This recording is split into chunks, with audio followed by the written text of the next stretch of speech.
విజయనగర సామ్రాజ్యానికి రాజుని. నా పాలనలో విజయనగర సామ్రాజ్యం శక్తివంతంగా మరియు సంపన్నంగా విరాజిల్లింది. నేను రాయచూర్ యుద్ధంలో గొప్ప విజయం సాధించాను. శత్రువులను ఓడించి నా సామ్రాజ్యాన్ని బలోపేతం చేశాను. నాకు కళలు, సాహిత్యం అంటే చాలా ఇష్టం. నా ఆస్థానంలో అష్టదిగ్గజాలు అనే గొప్ప కవులు ఉండేవారు. అందులో తెనాలి రామకృష్ణ ఒకరు. నేను కూడా అమృత మాల్యద అనే గొప్ప కావ్యాన్ని రాశాను. నా ప్రజల సంక్షేమం నాకు ముఖ్యం. నేను దేవాలయాలు, నీటి కాలువలు నిర్మించాను మరియు వ్యవసాయాన్ని ప్రోత్సహించాను. ధన్యవాదాలు. చెప్పబోయేది అల్లసాన వెత్తన్న.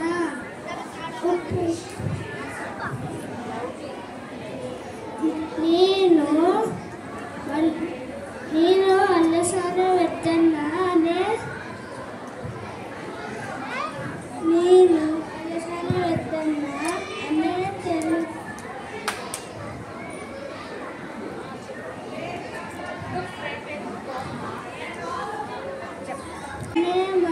తెలుగు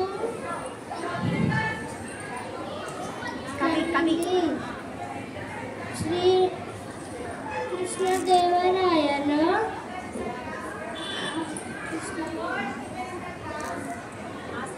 కృష్ణదేవరాయలు ఆస్థానంలో అష్టదిగ్గజాలలో ఒకరిని. ధన్యవాదాలు.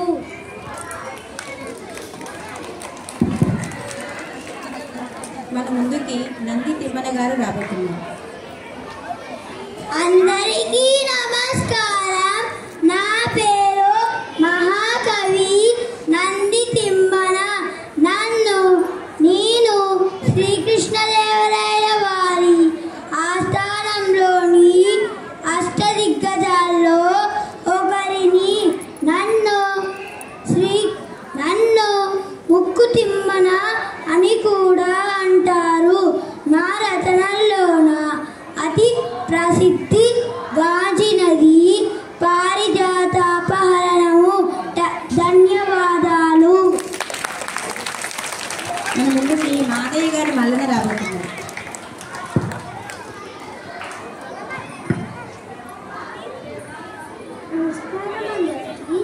నా పేరు మాదయ్య గారి మల్లన్న. నేను 16వ శతాబ్దానికి చెందిన వాణ్ణి.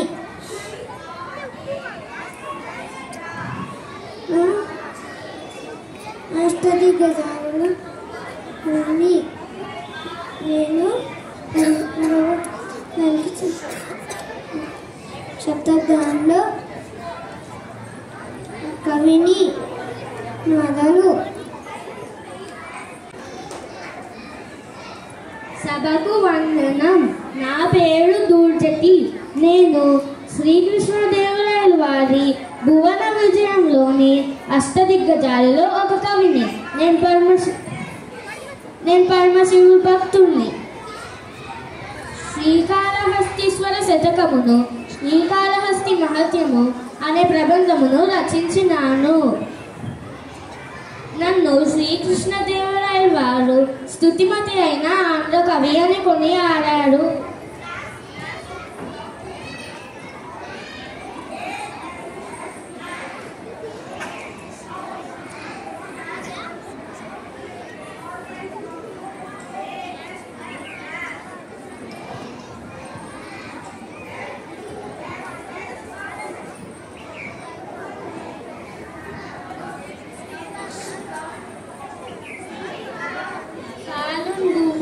పెట్టడం కడుపారా పాపన్న రాయన్ను లేలేమన్న అరటి పండ్లు కొనితే లేకుండా నేనుల్లనంటే లాలింపడే తల్లిదండ్రుల అప్పుడట్లే తెచ్చి వాత్సల్య లక్ష్మి నీలవస్త్రంపురం కడుపారా శ్రీకాళహస్తీశ్వర పెడతాను తినరా బాబు అని భుజగిస్తే లేదు అరటి పిల్లలు మారాన్ చేస్తారు.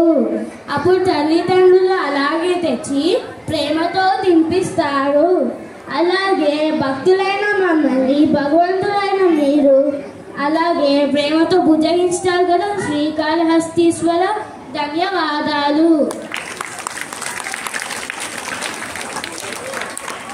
ముందుకి అయ్యలరాజు రామభద్రుడు రాబోతున్నారు. అందరికీ నమస్కారం. నా పేరు అయ్యలరాజు రామభద్రుడు. నేను 16వ శతాబ్దానికి చెందిన వాడిని. నేను శ్రీకృష్ణదేవరాయల ఆస్థానంలో కవిని. శ్రీకృష్ణదేవరాయలు విజయనగర సామ్రాజ్యాన్ని పాలించారు. నన్ను అష్టదిగ్గజాలలో ఒక్కరిని కూడా. నన్ను పిల్లల రామవక్షి అని కూడా పిలుస్తాయి. ధన్యవాదాలు. అందరికీ నమస్కారం. నా పేరు పింగళి సూరన్న. నేను కండోల చిన్నవాసిని. మా అమ్మ పేరు అప్పమ్మ. మా నాన్న పేరు అమ్మనన్న. మాది సాహిత్యకారుల కుటుంబం.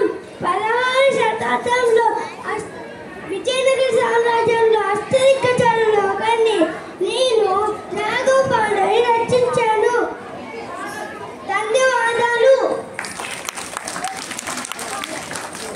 రామరాజ భూషణ్.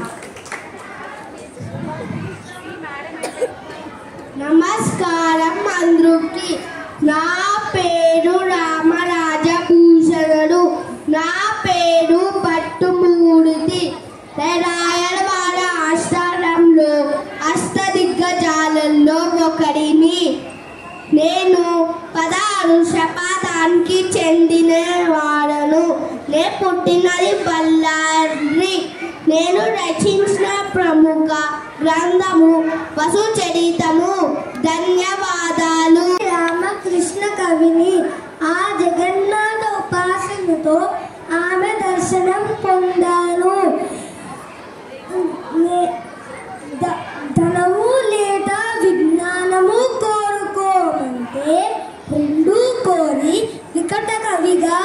పేరు తెచ్చుకున్నాను.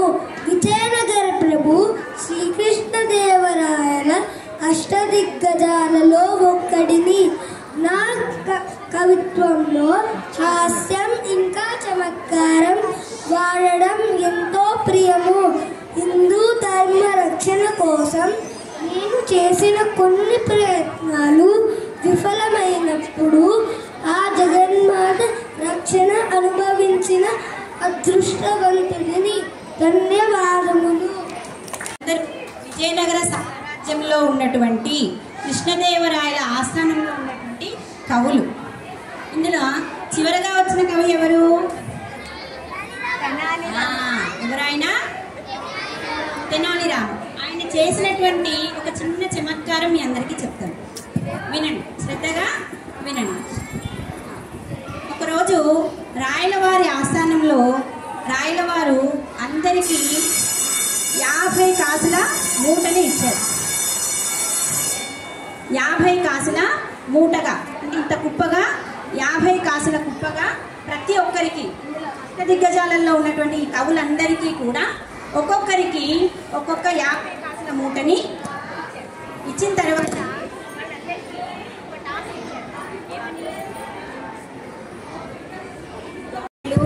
ప్రతి ఒక్కరికి 50 కాసుల బంగారు మూటని ఇచ్చాడు.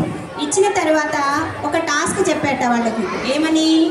మీ అందరికీ 50 కాసులు ఇస్తున్నాను, కానీ వారం రోజులలో దాన్ని పూర్తి చేసి నా దగ్గరికి ఖాళీ చేతులతో రావాలి అని చెప్పాడు. సరే అని చెప్పనేసరి, కానీ ఏం చేయాలి? వాళ్ళు 50 కాసులు ఖర్చు చేయాలి. ప్రతిరోజు ఆయనని, ఆ కృష్ణదేవరాయల్ని చూసి వెళ్ళి ఎంత డబ్బు కావాలో అంత డబ్బుని ఖర్చు చేసుకొని రావాలి. కానీ నా ఆస్థానంలోకి రాకూడదు, మీరు నా ఆస్థానంలోకి రావద్దు, కానీ నన్ను చూడాలి. 50 కాసులు మీరు వారం రోజులలో ఖర్చు చేయాలి అని చెప్పాడు. చెప్పగానే సరే అని చెప్పనేసి అందరూ ఒక్కొక్కరు 50 కాసుల మూటను తీసుకొని వెళ్ళిపోయారు. వెళ్ళిపోయిన తర్వాత వారం రోజులు గడిచిన తర్వాత మళ్ళీ ఆస్థానంలోకి అందరు కవులు వచ్చారు. వచ్చాక ప్రతి ఒక్కరిని అడిగాడు. ఏమని? నానా రామరాజభూషణ, నువ్వు ఎన్ని ఖర్చు చేశావు? పింగళి సురన, నువ్వెంత ఖర్చు చేశావు అని చెప్పనేసని అడిగాడు. అడగగానే కవులందరూ ఏం చెప్పారట అంటే, మేము ₹1 కూడా ఖర్చు చేయలేదు, 1 కాసు కూడా ఖర్చు చేయలేదు అని చెప్పారు. ఎందుకని అని అడిగారు. మరి మీరు మాకు పెద్ద టాస్క్ ఇచ్చారు కదండి, ఏంటది? ప్రతిరోజు నన్ను చూసి మీరు ఆ డబ్బు ఖర్చు చేయాలి అని చెప్పారు, కానీ నా ఆస్థానంలోకి రావద్దు అని చెప్పారు. అది ఎలా సాధ్యమవుతుంది అని చెప్పి మేము ఆలోచించి మేమెవరము కూడా ఖర్చు చేయలేదు అని చెప్పారు. చివరగా కృష్ణదేవరాయల గారు తెనాలి రామకృష్ణుని అడిగాడు. రామకృష్ణ, నువ్వు ఎంత డబ్బు ఖర్చు చేశావు అని చెప్పి అడగగానే రామకృష్ణుడు చెప్పాడు, రాజా, నేను మీరు ఇచ్చినటువంటి 50 కాసుల మూటని పూర్తిగా ఖర్చు చేశాను అని చెప్పాడు. అరే, అది ఎలా సాధ్యమైంది నీకు? మిగతా కవులు ఎవరూ కూడా ఖర్చు చేయలేనటువంటిది మీరు ఎలా ఖర్చు చేయగలిగారు అని చెప్పనేసని రాజు అడిగాడు. అడగగానే తెనాలి రాముడు చాలా తెలివైనవాడు. అందుకని తను ఏం చేశాట, వీళ్ళందరూ కాసులు తీసుకొని ఇంటికి వెళ్ళారు, కానీ వాళ్ళు ఏం ఆలోచిస్తున్నారు? కృష్ణదేవరాయలని చూసిన తర్వాతే ఖర్చు చేయాలి అని ఆలోచించారు. కానీ రామకృష్ణుడు ఏం చేశాడో తెలుసా? మూట విప్పాడు. ఈ కాసులు ఎలా ఖర్చు చేయాలా అని చూస్తూ ఉన్నాడు. ఉండగా ఆ కాసుల మీద రామకృష్ణ విజయనగర సామ్రాజ్య కృష్ణదేవరాయ బొమ్మ కూడా ఉంది. మనము ₹1 కాయిన్, ₹2 కాయిన్స్ ఉన్నాయి కదా మనకి. ఆ కాయిన్ మీద ఏ ముద్ర ఉంటుంది? స్టాంప్ ఏది ఉంటుంది? గాంధీజీ మనకి ₹20 నోటు వాటి మీద ఉంటుంది. కాయిన్ మీద ఏముంటుంది? ఏం బొమ్మ ఉంటుంది? సింహం బొమ్మ ఉంటుంది, అవునా? కానీ అప్పటి కాలంలో అది ఆయన రాజ్యం కాబట్టి ఆయన బొమ్మనే ఆ కాయిన్స్ మీద ముద్ర వేయించారు. కాబట్టి తెనాలి రాముడు ఏం చేశాడు? ఏ కాసు కావాలంటే ఆ కాసుని కృష్ణదేవరాయల మొహాన్ని చూసి ఖర్చు పెట్టే ముందు చూసి ఇచ్చేశాడు. అందుకని చెప్పి ఆ రాజుగారు మెచ్చుకున్నట్ట, అరే నువ్వు ఎంత తెలివైన వాడివి, అందుకనే తెనాలి రామ నీవంటే నాకు చాలా ఇష్టం అని చెప్పనేసని కృష్ణదేవరాయలు గారు అతన్ని మెచ్చుకున్నాడు. ఇందులో నీతి ఏమిటి అంటే ఎప్పుడు కూడా స్పాంటేనియస్గా ఆలోచించాలి. ఏమని చెప్పాడు రాజు? ఏం చెప్పాడు? నన్ను రోజు చూసి మీరు ఆ కాయిన్ ఖర్చు చేయాలి అని చెప్పాడు.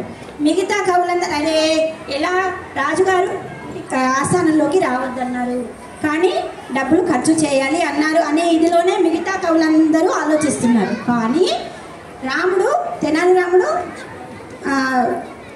వ్యతిరేకంగా అంటే ఏ విధంగా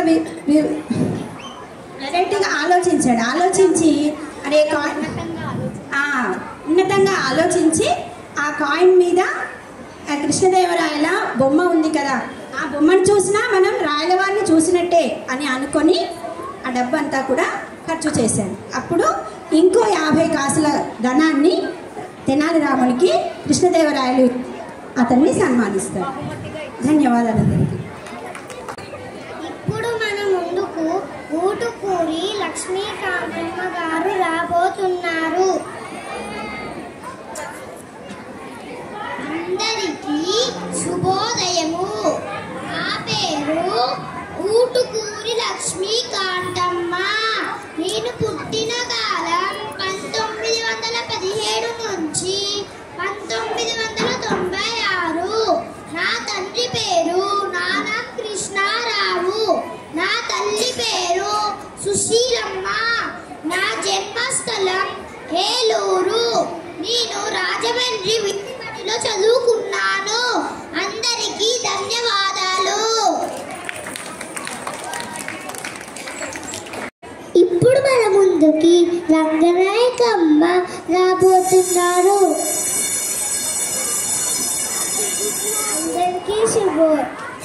అందరికీ శుభోదయం.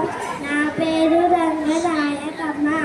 నేను 1939 సెప్టెంబర్. నా పేరు రంగనాయకమ్మ. నేను 1939 సెప్టెంబర్ 21 ఏలూరు జిల్లా ఆంధ్రప్రదేశ్లో జన్మించాను. నాకు రాయటం, చదవటం, ప్రశ్నించటం చాలా ఇష్టం. అలా 1955లో రచించటం మొదలుపెట్టాను.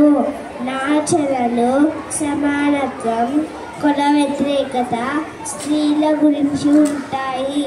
అలా మార్గిస్టుగా మారాను. నేను రాసిన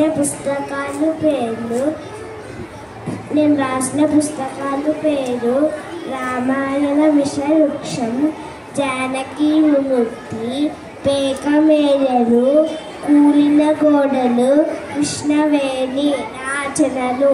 అందరికీ ధన్యవాదాలు.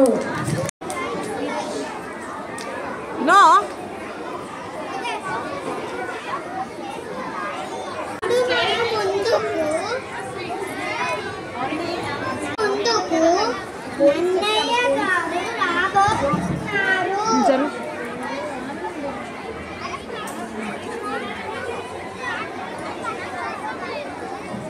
పట్టారకుడు నన్ను తెలుగు భాషలో ఆది కవి అని పిలుస్తారు. నేను రాజరాజ నరేంద్ర మహారాజు దర్బారులోని కవిని. ఆయన ఆజ్ఞతో నేను సంస్కృతంలో ఉన్న మహాభారతాన్ని తెలుగులోకి అనువదించాను.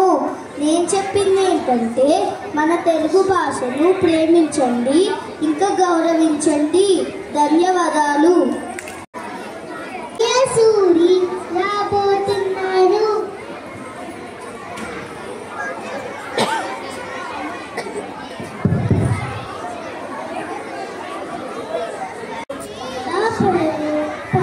చింతయ్య సూరి.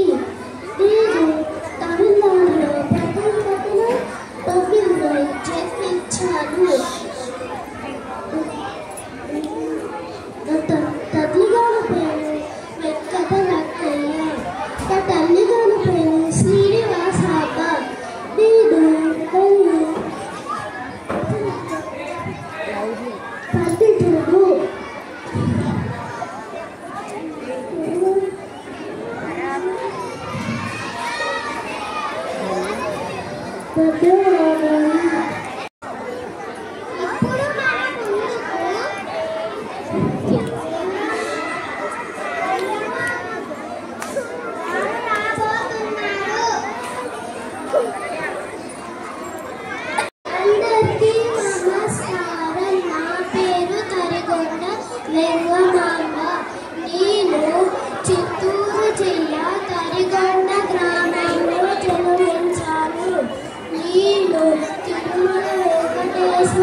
శతాబ్దానికి చెందిన తెలుగు కవయిత్రిని.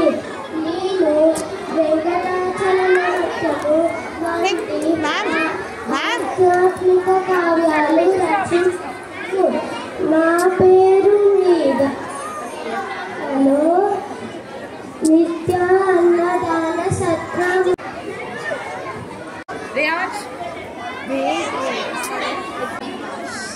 నమస్కారము. నా పేరు కుప్పాంబిక. నేను తొలి తెలుగు రామాయణ కర్తాయన గోనబుద్ధారెడ్డి కుమార్తెని. నేను తొలి తెలుగు కవియత్రిగా గుర్తింపు పొందాను.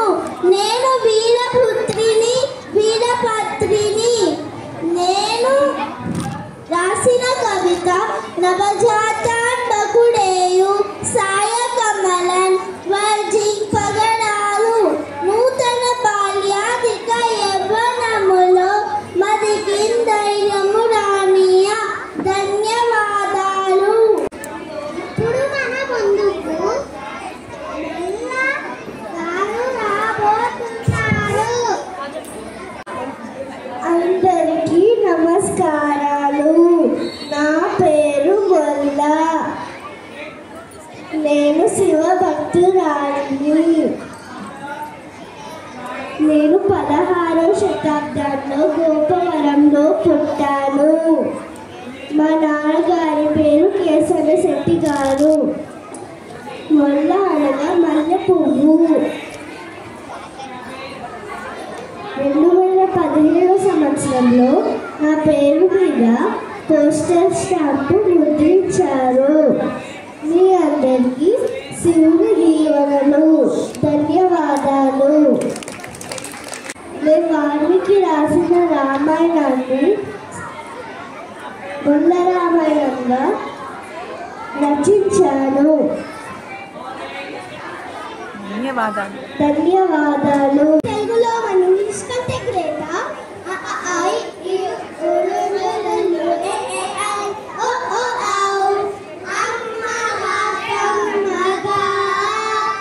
ఎంతో తీయనైన భాష మన తేట తెలుగు భాష. తీయనైన భాష తేట తెలుగు భాష.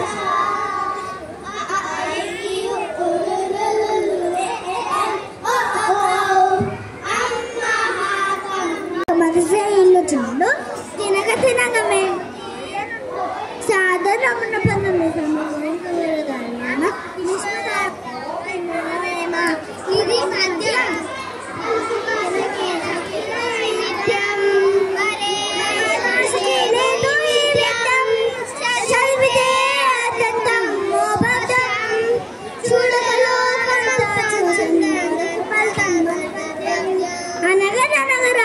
చేయుచుండు తినగ తినగ మేము తీయలు సాధన పనులు సమకూరలోన విశ్వదాభిరామ వెన్నురవేమ. పుటుక్కు జట్టు కుక్కుమే, పుటుక్కు జట్టు కుక్కుమే, పుటుక్కు జట్టు కుక్కుమే, పుటుక్కు జట్టు కుక్కుమే. Brother, what is this పుటుక్కు జట్టు కుక్కుమే? I don't understand. Please explain. Kada samida samida kada kada samida samida kada kada samida samadalo samadalo kada kadalo samida. ఇంటి పైన గుమ్మడికాయలు కాసేనంత కాయలను గుమ్మడికాయలను ప్రతిలోన కుక్క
నేను తిక్కన్నని.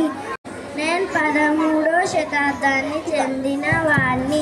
నేను కవిత్రాయంలో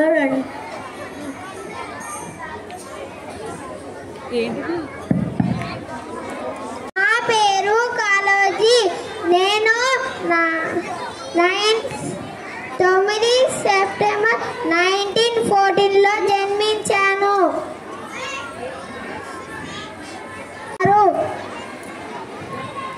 నన్ను తెలంగాణ ముద్దుబిడ్డ అని పిలుస్తారు. నేను నా గొడవ ఇది నా గొడవ రచించాను. నాకు పద్మ విభూషణ్ లభించింది.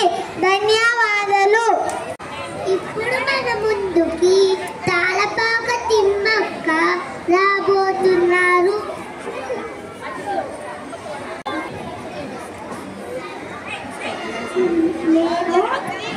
నా భర్త పేరు తాళపాక అన్నమాచార్యులు.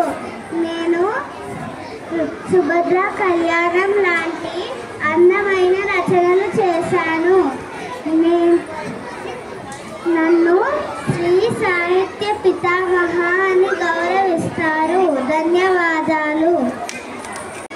ఇప్పుడు మన ముందుకు త్యాగరాజు గారు రాబోతున్నారు.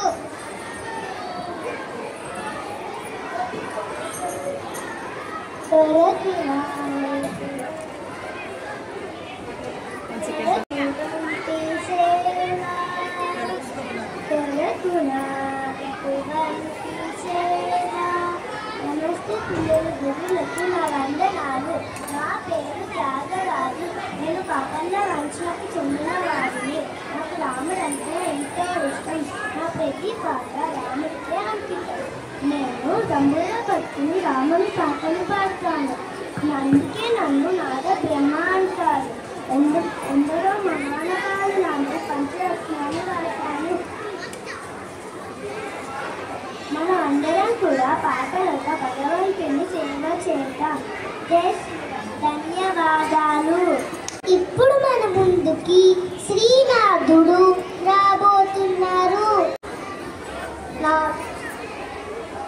అందరికీ నమస్కారం. నా పేరు శ్రీనాథుడు. నేను శ్రీనాథ్ మహాకవిని. నేను భీమకన్నం పల్నాటి వీర చరిత్ర రచించాను. నాకు చాలా బిరుదులు ఇచ్చారు. కవిత్వంలో కొత్త ఫ్యాన్ కనుక్కున్నాను. ధన్యవాదాలు. ఇప్పుడు మన ముందుకు అల్లూరి సీతారామ గారు రాబోతున్నారు. అందరికీ నమస్కారం. నా పేరు అల్లూరి సీతారామరాజు. నేను మన్యం ప్రజలలో స్వాతంత్రం గురించి చైతన్యం చెప్పించడానికి చిన్న చిన్న పాటలు రచించి వారితో పాడాను. వాటి వల్ల వారి భరత మాత గురించి తెలిసింది. నా సాయుధ పోరాటం వల్లనే స్వాతంత్రం వస్తుందని నమ్మి నా ప్రాణాలను అడిపించడానికి సిద్ధమయ్యను. ఏ భరత మాత ముద్ద తిందని మన్యం వీరుడిని. భరత మాత స్వాతంత్రం చరిత్రలో నేను ఒక మహాజాల శక్తిని. నేను అల్లూరి సీతారామరాజుని. అందరు నాతో వందే మాత్రం 3 సాయిలో చెప్పండి. వందే మాతరం, వందే మాతరం, వందే మాతరం. ధన్యవాదాలు. ధన్యవాదాలు. ధన్యవాదాలు. ధన్యవాదాలు. ఇప్పుడు మన ముందుకి సినారే గారు రాబోతున్నారు. అందరూ నా పేరు సింగిరెడ్డి నారాయణ రెడ్డి. నన్ను సినారే అని కూడా పిలుస్తారు. నేను 29 జూలై 1931లో పుట్టాను. మా తల్లిదండ్రుల పేర్లు బొచ్చమ్మ మల్లారెడ్డి. నా రచనలు విశ్వంబర, మట్టి మంచులు, కర్పూర వసంత రాయలు, వెన్నెలవార, అజంతా శిల్పాలు మొదలైనవి. ఇప్పుడు ఒక పలు చిత్రాలు ప్రముఖమైనది. నన్ను దోచుకుందువతే వెన్నెల దుర్రసాని. మన దేశంకి తెలుగు భాష